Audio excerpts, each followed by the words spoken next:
नमस्कार दोस्तों। जिस देश को दुनिया मिलिट्री पावर कहती है, उसी देश के लोग आज अपनी ही सरकार के खिलाफ सड़कों पर उतर आए हैं और अपने ही प्रधानमंत्री को लूज़र और खतरा बता रहे हैं। जी हाँ, 25 अप्रैल की तस्वीरें ये हैं। जी हाँ, ये तस्वीरें सिर्फ एक प्रोटेस्ट की तस्वीरें नहीं हैं, ये एक सिस्टम के अंदर उठती बगावत का एक ट्रेलर है। जी हाँ, ट्रेलर और पिक्चर अभी बाकी है। और अगर ये आग बढ़ी तो सिर्फ एक सरकार नहीं बल्कि पूरा समीकरण इजराइल का बदल सकता है। या जहां जंग सिर्फ बॉर्डर पर नहीं बल्कि देश के अंदर भी शुरू हो चुकी है। बीते कल के दिन सोचिए, हज़ारों लोग सड़कों पर हैं। ये स्थान है इजराइल का यरूशलेम, और इस प्रदर्शन का टारगेट कौन है? इजराइल का प्रधानमंत्री बेंजामिन नेतन्याहू। या अगर हम देखें यहाँ पर दोस्तों, तो पास्ट में छोटे बड़े काफ़ी बड़े अधिक संख्या में इजराइल की जनता ने अपनी सरकार के खिलाफ प्रोटेस्ट किए हैं। यहाँ 100 से अधिक बड़े प्रोटेस्ट हो चुके हैं इजराइल के अंदर। लेकिन यहाँ की सरकार को ये चीज़ें नहीं दिखाई दे रही है। बस उनको दिखाई दे रही है अपनी ईगो, अपनी जिद कि ईरान को हमें हराना है।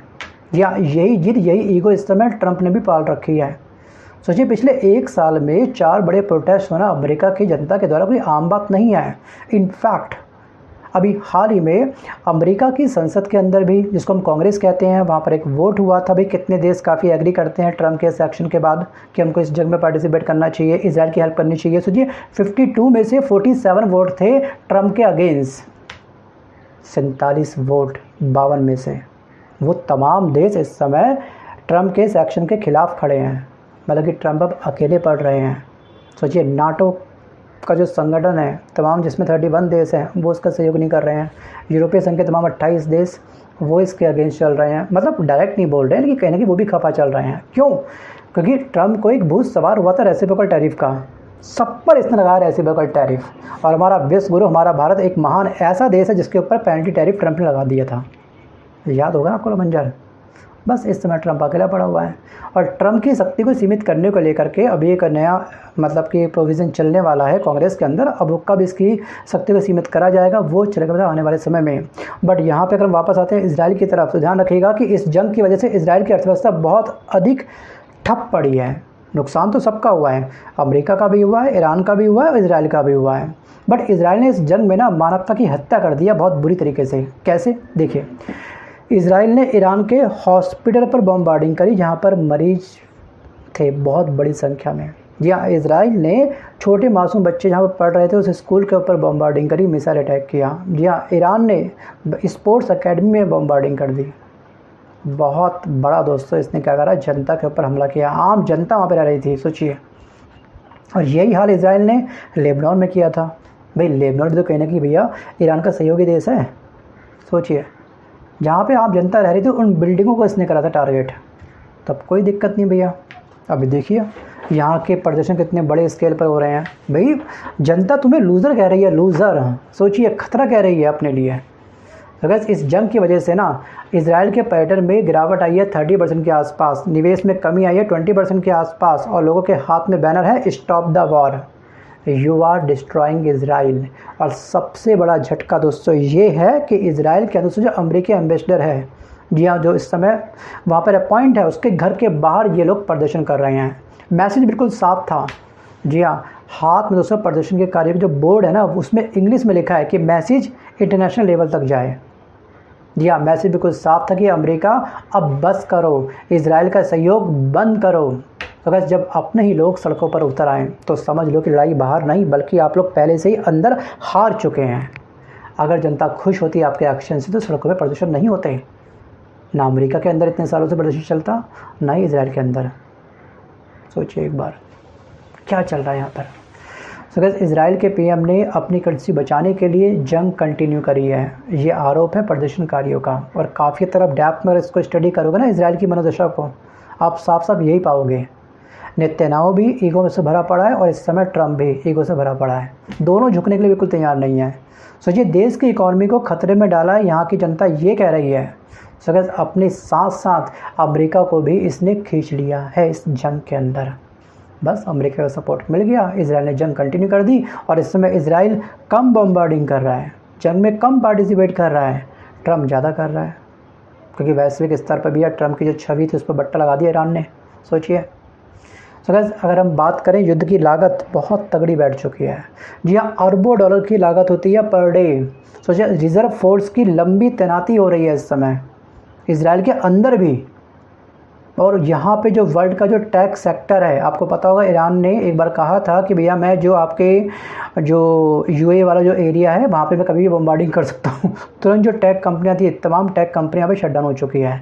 सब लोग वर्क फ्रॉम होम वर्क कर रहे हैं। सोचिए, अमेज़न के डाटा सेंटर पर इसने अटैक किया था ईरान ने। कितना बड़ा अटैक था वो वाला, वो तो मंजूर आपको याद होगा। मतलब इम्पैक्ट तो पड़ा है बहुत तगड़े तरीके से। और ईरान का कॉन्फिडेंस बड़ा है, सोचिए लगातार, क्योंकि ईरान के पास में अपनी जनता का सपोर्ट है, ईरान के पास में अपने सहयोगी देशों का सपोर्ट है। भले ही ट्रंप इस समय अभी अपना उल्लू सीधा करने की सोच रहा हो इजराइल के साथ में, क्योंकि ऐसा कोई सगा नहीं जिसको ट्रंप ने ठगा नहीं। ट्रंप सबको ठगता है, ये बिजनेसमैन है, ठीक है। इसको लगा होगा कि भैया मैं सिंपल सा हमला करूंगा ईरान के ऊपर, एक ऑपरेशन चलाऊंगा फ्यूरी, उसके बाद क्या होगा, सिंपल रिजिम चेंज कर दूंगा, ईरान के ऊपर मेरा अधिकार होगा, तेल सारा मेरा होगा, स्टेट ऑफ हॉर्मुज़ 100% मेरा हो जाएगा, बस मैं बनूंगा शक्तिशाली देश। बट ये थे अमेरिका के या फिर ट्रंप के मुंगेरी लाल के सपने लगे काफ़ी प्यारे, लेकिन हकीकत में तब्दील नहीं हो पाए। नींद खुली सब छू मंतर। चलिए वापस आते हैं फिलहाल टॉपिक की तरफ। सो गाइस, इस पर आपका क्या विचार है? जो इजराइल की जनता कह रही है कि भैया ये जंग जीतने के लिए नहीं बल्कि सत्ता बचाने के लिए हो रही है, क्या आप इस बात से सहमत हैं? अगर हैं सहमत तो आप मुझे यस पक्का लिखिएगा, अगर सहमत नहीं है तो नो लिखना मत भूलिएगा। सो गाइस, जब जंग नेशनल सिक्योरिटी से निकल करके पॉलिटिकल सर्वाइवल की बन जाए तो उसका अंत ना हमेशा भारी होता है। जी हाँ, बहुत भारी होता है। जी हाँ, अब कहानी का सबसे बड़ा ट्विस्ट पता है क्या है? जी हाँ, एक लीक मेमो के आधार पर जो ऑपरेशन चलाया गया था ना, एपिक फ्यूरी, उसको डिज़ाइन किया था, उसकी भूमि तैयार करी थी, उसका बीज बोया था इजराइल ने एक्चुअली, बस उसे एग्जीक्यूट किया था ट्रंप ने, मतलब अमेरिका ने। सोचिए, 28 फरवरी का पहला हमला हुआ था। टारगेट क्या था इसका? एपिक फ्यूरी जो ऑपरेशन चलाया गया था, ठीक है, अमेरिका के द्वारा, उसका टारगेट क्या था? उसका टारगेट था कि ईरान की जो मिसाइल सिस्टम है उसको मैं तबाह करूँगा, ईरान के जो नेवल बेस है उसको मैं तबाह करूँगा, और ईरान के न्यूक्लियर साइट को मैं राख बना दूँगा। सोचिए, ये था इसका मेन टारगेट। सो गाइस, ये फैसला ना, कदम उठाने का फैसला अमेरिका का नहीं था, मैं अगेन बोलूँगा, ये फैसला लिया गया था इजराइल की रिक्वेस्ट पर। इजराइल ने कहा, ट्रंप ने माना, चलो भाई गो अहेड। सोचिए, खमनोई को मारने के बाद रिजिम जो चेंज हुई है, जो नई रिजिम आई है ना ईरान के अंदर, उसने आंखों में आंखें डाल करके अपनी शर्तें सुनाई है इस समय अमेरिका को, मानो मेरी शर्तें, वरना एक काम करो, गेट आउट। तो यही तो हुआ पहली शांति वार्ता के अंदर। ये होता है कॉन्फिडेंस। सो दुनिया की सबसे ताकतवर ताकत अगर किसी और के इशारे पर चले तो सवाल सिर्फ पॉलिटिक्स का नहीं बल्कि पावर बैलेंस का हो जाता है। जी हाँ, ये केवल एक मोहरा बना इस समय इजराइल का ट्रंप। कैसे? Actually UN charter act 251A ये कहता है कि अगर आपको कहीं पर भी डाउट है थोड़ा सा, तो आप आर्मी का प्रयोग कर सकते हो। तो इस समय अमेरिका के राष्ट्रपति ट्रंप ने जो ये एपिक फ्यूरी चलाया, ये सेल्फ डिफेंस के लिए इसने चलाया था कि मुझे डाउट है भैया ईरान के ऊपर कि वो अगर न्यूक्लियर पावर बन जाएगा हमारे ऊपर, वो उसका प्रयोग कर सकता है, तो इसे रोकना पड़ेगा। यूएन चार्टर एक्ट के आधार पर इसके पास राइट था, तो तुरंत इसने क्या करा, अपनी नेवी को एक्टिव कर दिया, अपनी जो डिफेंस उसको एक्टिव कर दिया, और बस जंग छेड़ दी। पहली जंग 28 फरवरी को स्टार्ट हुई थी, उससे लेकर तब से लेकर अब तक लगातार जंग जारी है। ये हुआ है इस्तेमाल। सोचिए कि कितना बड़ा नुकसान हुआ होगा दोनों साइड। इजराइल का भी पैसे का बहुत बड़ा लॉस हुआ है, ईरान का भी हुआ है और अमेरिका का भी हुआ है। जी हाँ, अब यहाँ दोस्तों एक बात और है, जंग में अब एक बहुत बड़ा ट्विस्ट आ चुका है। जी हाँ, जर्मनी की एंट्री हो चुकी है। जर्मनी ने संकेत दिया है कि माइन स्वीपर जहाज भेजने की तैयारी मैं कर रहा हूँ। जी हाँ, जो स्टेट ऑफ हॉर्मुज़ को कहीं ना कहीं जिस इसके नीचे जो माइन बिछाई गई है, जी हाँ, उसको वो साफ़ कर देगा। इसके पास ये टेक्नोलॉजी है। जी हाँ, सोचिए क्या चल रहा है, मतलब कि लगातार देश पे देश सहयोग दे रहे हैं। जैसे आप देखते होंगे इस समय कि ईरान के सपोर्ट में रूस और चाइना भी है। ये हमारा इंडिया एक्चुअली दोनों तरफ ही है, उस तरफ भी उस तरफ भी, हम एक्चुअली न्यूट्रल हैं। वो अलग बात है कि हमारे पीएम मोदी जी जाते हैं इजराइल, उसको बोलते हैं फादरलैंड की संख्या दे दी उसको। चलिए कोई बात नहीं। सो गैस, अब इस जंग का ना भरपाई हम भी कर रहे हैं थोड़ी बहुत। तो सूरत में क्या हुआ आपने देखा होगा, गैस के सिलेंडर के प्राइस किस तरह से बढ़ चुके हैं, कैसे ब्लैक मार्केटिंग चरम पे हो चुकी है, उसका आभास आपको हो चुका होगा सूरत वाली वीडियो को देख करके, किस तरह से मजदूर जो है दोस्तों रिवर्स प्लान कर रहे हैं। तो गाइस स्टेट ऑफ हॉर्मज़ हम सब के लिए काफ़ी इंपॉर्टेंट है, मैक्सिमम देशों के लिए काफ़ी इंपॉर्टेंट है। इम्पैक्ट नेगेटिव मैक्सिमम देशों के अंदर पड़ा है, अकेले हम नहीं हैं, और भी देशों के अंदर पड़ा हुआ है। सोचिए दुनिया का 20% तेल यहीं से गुजरता है। अगर यहाँ पर टेंशन बढ़ी तो असर पूरी दुनिया पर होगा, और जब तेल का रास्ता खतरे में आता है तो जंग सिर्फ देशों की नहीं बल्कि कई दुनियाओं के देशों की बन जाती है, बल्कि टेंशन पूरी दुनिया की बन जाती है कहीं ना कहीं। और इस जंग की टेंशन के टेम्परेचर को और अधिक बढ़ा दिया गया है। जी हाँ, जैसे जैसे देश जुड़ रहे हैं, कुछ अमेरिका के साथ, इजराइल के साथ, और कुछ देश जुड़ रहे हैं इस समय ईरान के साथ। मतलब ये पूरा वर्ल्ड ना दो खेमों में बढ़ चुका है। जैसे फर्स्ट वर्ल्ड वार में हुआ था, सेकेंड वर्ल्ड वार में हुआ था, शक्तियाँ बढ़ गई थी आपस में, तो वही सेम मंजर हमको यहाँ पर भी दिखाई दे रहा है। जैसे अमेरिका इजराइल के साथ में है इस समय 100%, क्योंकि उसके पास में सैन्य शक्ति भी है, इसके पास पैसा भी है। जी हाँ, इसके साथ में यूके है, फ्रांस है, जर्मनी है, ऑस्ट्रेलिया है। ये देश खुल करके इजराइल के साथ में आज खड़े हुए हैं और ईरान के खिलाफ अप्रत्यक्ष रूप से अपने बयान देते हैं। वहीं दोस्तों दूसरी तरफ रूस है, चीन है, तुर्की है, कुछ मामलों में ईरान के पक्ष में है। सो गाइस ये देश इजराइल अमेरिका की कार्रवाई की आलोचना करते हैं लगातार। आपने देखा होगा इनके ट्वीट वगैरह आते रहते हैं। सो गाइस ईरान सीधे सीधे देश से ज़्यादा कहने के दोस्तों जो मिलिशिया है और जो ग्रुप्स है इसके जरिए लड़ता है। या इसकी सबसे बड़ी शक्ति ये है। और ईरान की सबसे बड़ी शक्ति कौन है? यहाँ की आम जनता। सोचिए हिजबुल्लाह जिसका सहयोगी देश है, लेबनान पर हमला किया इजराइल ने सीज़ फायर के दौरान। कैसे ईरान खड़ा हो गया? भाई लेबनान मेरा हिस्सा है, सीज़ फायर मेरे साथ हुआ तो मतलब आपने लेबनान पे कैसे हमला कर दिया? इसे बोलते हैं दोस्ती निभाना। सोचिए होती, यमन, हमास, गाज़ा, तो बस इन्हें कहते हैं एक्सिस ऑफ रेजिस्टेंस। ये पूरी तरीके से पूरे दिल के साथ ईरान के साथ में खड़े हुए हैं। ईरान को जो शक्ति मिल रही है ना, इन तमाम एक्सिस के माध्यम से मिल रही है। बहुत बड़ी संख्या में शक्ति मिल रही है। सो गाइस ध्यान रखिएगा कि अगर हम देखेंगे इस समय जंग की जो तपिश है ना, वो ज्वालामुखी में तब्दील हो चुकी है।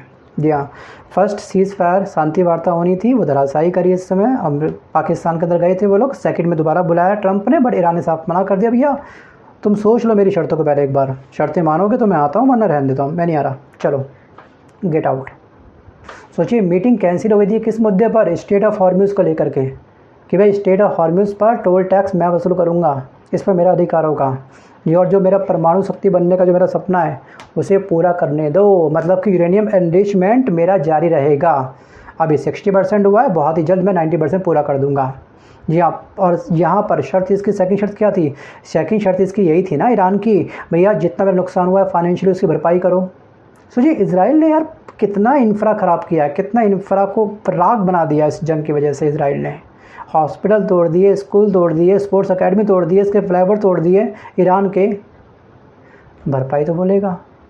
सो गाइस अब तीसरी इसकी शर्त ईरान की ये थी कि हमारे ऊपर कोई भी हमला दोबारा नहीं होगा, इसकी मुझको चाहिए लिखित गारंटी, तो मैं सीज़ फायर के बारे में सोच सकता हूँ। और इसमें चौथी शर्त ईरान ने और ऐड कर दी है, स्टेट ऑफ हॉर्मज़ को लेकर इस पर मेरा अधिकार होगा। पहले 3 शर्तें थी, तभी ट्रंप ने मान ली होती।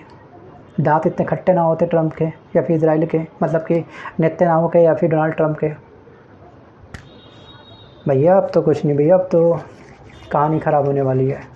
सो गाइस वैसे मौजूदा हालत अगर हम देखें तो ईरान डे बाय डे मजबूत हो रहा है, आंखों में आंखें डाल करके अमेरिका को या फिर ट्रंप की जो ईगो है उसको तोड़ने का प्रयास कर रहा है। वैसे अमेरिका पीछे भी नहीं हटेगा, क्योंकि अमेरिका भी काफ़ी करने का भी स्ट्रांग है। देखा जाए तो अमेरिका के पास में 3 एयरक्राफ्ट अभी यहाँ पर तैनात है इस जंग में। 15,000 से अधिक सैनिक तैनात कर रखे हैं, 200 से अधिक फाइटर जेट इस जंग में लगे हुए हैं। सोचिए इतनी बड़ी मात्रा में जंग का माहौल बन रखा है। और ट्रंप के ऊपर एक दबाव भी है भाई जंग को ख़त्म करने का। भाई तेरी कुर्सी जाए, इससे पहले एक काम कर, दोस्त का सहयोग बाद में देना, पहले अपनी कुर्सी बचा ले। सोचिए संसद के अंदर, अमेरिका के कांग्रेस के अंदर इसके अगेंस्ट जो वोट हुए हैं 52 में से 47 वोट, जो कि आम संख्या नहीं है, बहुत बड़ी संख्या तुम्हारे अगेंस्ट लोग देश जा रहे हैं।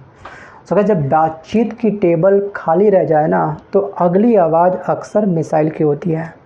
अब यहाँ पे बातचीत के जो आसार थे तमाम ईरान ने धराशायी कर दिए। कोई बातचीत वाले मोड में अब ये है नहीं।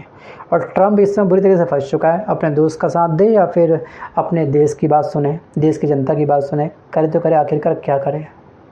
सो गाइस लेकिन अब आगे क्या होगा इसका हमको करना है थोड़ा सा और इंतज़ार। बट आपको क्या लगता है, क्या सच में ये जंग अब थम जाएगी, रुक जाएगी, या फिर और भी लेगी विकराल रूप? क्या सच में थर्ड वर्ल्ड वॉर फिर से एक बार जन्म लेने वाला है? क्या हमारा पूरा वर्ल्ड 2 धुरी में बंटने वाला है? जी हाँ, एक इजराइल के सपोर्ट में, मतलब कि अमेरिका के सपोर्ट में, वर्सेस ईरान के सपोर्ट में। थिंक अबाउट इट, आपको क्या लगता है? कमेंट करना मत भूलिएगा। और दोस्तों इन शॉर्ट अगर हम ध्यान से डेप्थ में इस जंग की स्टडी करें तो यहाँ पर तस्वीरें बिल्कुल साफ़ हैं इस जंग की। इजराइल के अंदर बगावत चल रही है यहाँ की जनता के द्वारा। अमेरिका में सेम हाल है। यहाँ अमेरिका के राष्ट्रपति ट्रंप के ऊपर एक बहुत बड़ा दबाव है और इस जंग में यूरोप की एंट्री हो चुकी है और ईरान के साथ में टकराव अब काफ़ी चरम पर पहुँचने वाला है। सो गाइस ये सिर्फ एक जंग नहीं है, ये एक ऐसा चक्रव्यूह है जिसमें जो घुसा वो आसानी से बाहर नहीं निकल पाएगा। और इतिहास गवाह है कि बाहर की लड़ाई हारने से पहले अंदर एक सही या गलत की आवाज़ उठती है। और ये आवाज़ ना तो बेंजामिन नेतन्याहू ने सुनी, ना ही ये आवाज़ सुनी डोनाल्ड ट्रंप ने। क्या हम सही कर रहे हैं? इसका हश्र आखिरकार क्या होगा? इसका अंत क्या होगा? कितने देश खतरे में आएंगे? इन्होंने कुछ नहीं सोचा, बस डायरेक्ट इस जंग में कूद पड़े। तो गाइस अब आप क्या सोचते हो? जी हाँ, ये जनता का विरोध असली बदलाव लाएगा अमेरिका के अंदर, इजराइल के अंदर, या सिर्फ इस विरोध को दबा दिया जाएगा? या कमेंट में अपनी राय आप मुझको जरूर लिखिएगा। सो गाइस आज के इस वीडियो में बस कर इतना ही। मिलता हूँ जल्द अपने वीडियो के साथ, तब तक के लिए धन्यवाद।